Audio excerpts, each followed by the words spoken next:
It seems as though God has designed human life and his own existence as a bit of adventure. First creating all the angels according to the storyteller, and we might surmise, what was that for? Maybe he didn't want to be alone, or maybe he wanted to create some kind of adventure for himself. Made one of the angels, the storyteller says, the most famous, the most beautiful, the leader. And finally Lucifer gathers up a third of the angels, makes a move on God's throne, loses, giving us a bit of insight, not much detail. Like most of it's left to our imagination, which is probably what the storyteller wanted to create. Here's a few details and leave the rest to your imagination. So it seems like in the beginning, before the beginning, God, it seems, was interested in adventure. But I guess if you boil it down to something very simple, it says, would it be possible to win if you couldn't lose? And almost everybody says, well, no, it doesn't seem possible that you could win if you couldn't lose. So there has to be an adventure in order to have a victory, in order to have a win, in order to overcome, in order to create something of value. You must keep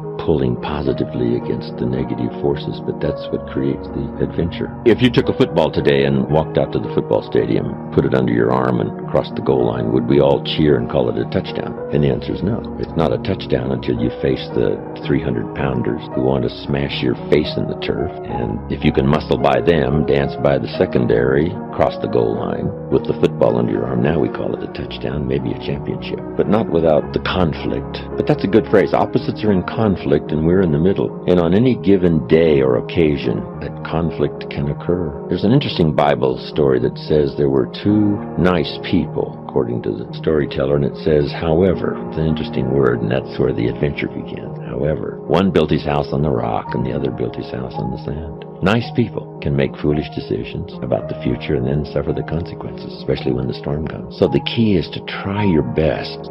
It is easy to be negative today. It is easy to have low morale today. I was at a corporation and they're going through downsizing and going to lay off some 1,500 people over the next few weeks. It's very depressing there. And those people that stay there 9 times out of 10, they're just going to do just enough to keep from getting fired.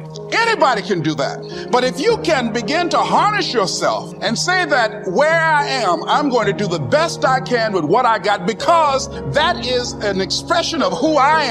If you get into the habit of just being mediocre, it will become a part of your consciousness. If you get in the habit of giving less than what you have it within you to give, it will begin to reflect itself in your personality. It will begin to damage you psychologically. And you don't want to be a part of that kind of self-destructive behavior. So you want to set some high standards for yourself.